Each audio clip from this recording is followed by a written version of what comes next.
Okay about them? How are you? It's like a stick of margarine or butter. I think Valerie said half a cup of powdered sugar, half sugar,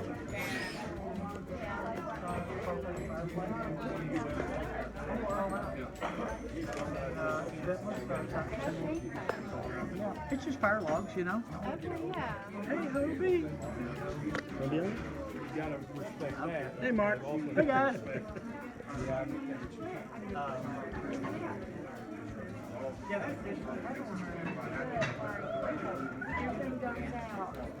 Okay.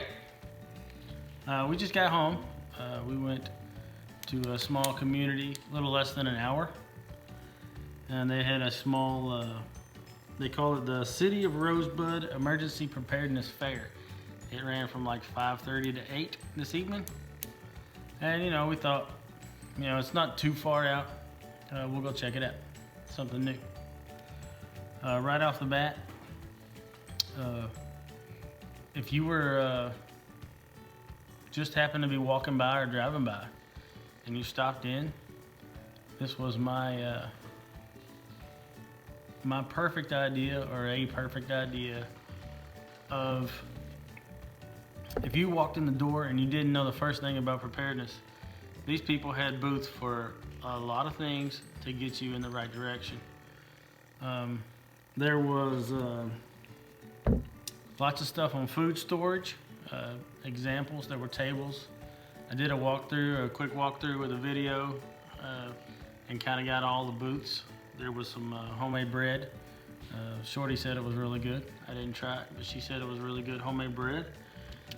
They had a fire safety table, and she was excited because she got a coloring book. What else? 72-hour kit table. It showed an example of a 72-hour kit and discussed all the items in there, and you know, basically also said you have to make your 72-hour kit for you. You know, you have to put the items in it you need. Maybe I should get rid of that toothpick.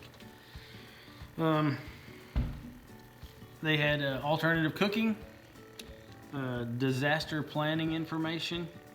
There was a group there. I've got all this laid out in front of me. White County is in Rosebud, Arkansas, is in White County. And the White County Emergency Management group was there. And they had a little baggie they gave us when we walked in the door. And it has tons of little pamphlets, information pamphlets. Just, there's a stack of them here. These are all just tons. Prepping makes sense. Get ready now, which is great. Flood smart government. I mean, who in Arkansas doesn't need to know about that, right? And it also comes with a little paper about floodplains and stuff. Flood insurance and how do I know I'm in floodplain. A very informational little packet, and of course it came with some little trinkets. You know, who doesn't like trinkets? A little chapstick, a little emergency whistle kind of keychain thing with a red light on it, a pen and a pencil, which I'm a big pencil fan, if you didn't know that. Another table, it's not another group, another table had this, which I thought was excellent. I'll just hold it up here. It was your family emergency plan. And they had, you know, evacuation plan paper. Basically, they were handing these out so you could take them home and come up with a plan. I mean, that's what everybody needs, is a plan to deal with emergencies, right? I love this.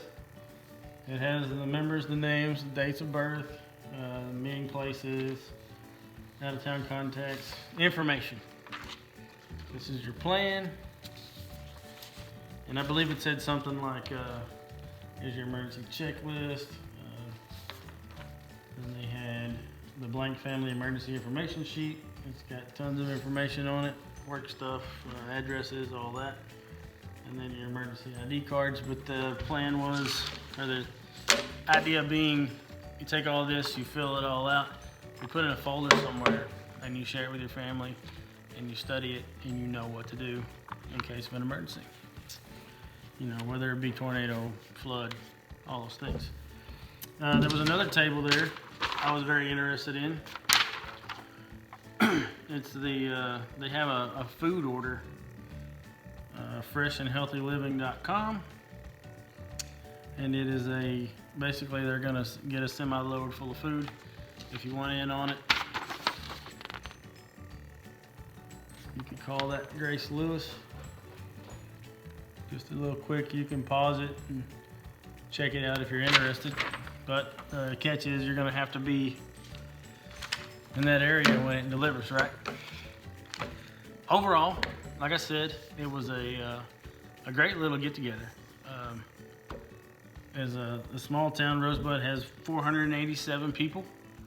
487 people was a very small community. They threw an emergency preparedness get-together on a Monday night, and there was anywhere, I think, just from me seeing it, 40, 60 people in and out of there between 5:30 and when I left at 7. It was a good turnout. They had door prizes. I didn't see what they were, but you know, who doesn't love to get something for free, right? Overall, there was a ton of information. My good friend Mark Monty was there. He was doing his, he has his solar information, he had his ham radio information, and I think there was one more thing on there. He does some great stuff. He's a really smart man. I really respect him. Some of the APN members were there, Arkansas Preparedness Network members were there. It was great to meet some of you guys. Tank, it was nice to finally put a face to your name. Thank you for everything you do for Arkansas Preparedness Group and Arkansas Preparedness, period. You do a lot for us, and you have over the last few years, and I appreciate that. Marty was there. It was good to see Marty again. He's on the Arkansas Preparedness Network board. Who else was there? I saw Mr. Filbert. It was good to see him. Hadn't seen him in a while. Who else was there? There was lots of people there. Lots of people that I didn't know. Some people kind of recognized me, which is cool. I like that, I guess. I just want to share this. It's that simple to do a meet and greet. There was nothing fancy. There was no over-the-top gizmos, gadgets. Well, I lie. There was a man there. I wish I would have gotten his name. He had a vacuum sealer he had hooked up. I got a picture of it, and I got it on the video real quick. But he had a vacuum sealer hooked up to an old canning pot, and he was doing some really neat stuff. He was sucking down like pickle lids and pickle jars, and it was sealing them back off. I thought that was awesome. I'm gonna look at that pretty hard. My wife liked it. We go through pickle jars now and then, and we thought we're probably gonna look at trying to do that. He said the motor came from Harbor Freight. I'm sure I can find an old canner somewhere. This is running long. I really wanted it to be fast. It's already at 8 minutes, plus everything else I'm gonna add to it. So yeah, it's that simple to do a community get-together thing. I know this was passed around for a few groups, and I wish it could have been passed out more. I wish every community would do something like this. You'd be surprised how many people were interested, especially after all the flooding this year, have gotten interested in preparedness. And preparedness is not zombies. It's not end of the world. It's every day. Tornadoes, you know, we just had a big tornado up around the Rogers area, northwest Arkansas. Being prepared for stuff like that. It's being prepared for floods. It's being prepared for power outages. Winter's coming. We have a bad storm. You know how it is. You know, what was it, 2000?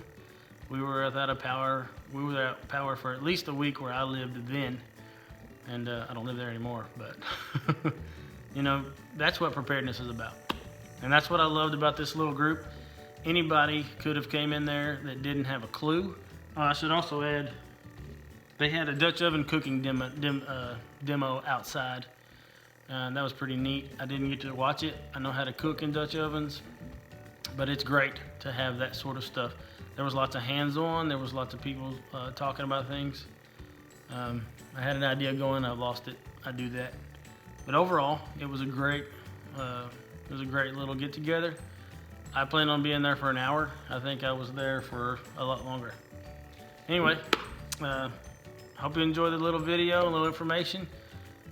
Hopefully it inspires you to get together with your people or with people that are like-minded and throw in a little something for your community. All right, y'all have a good one.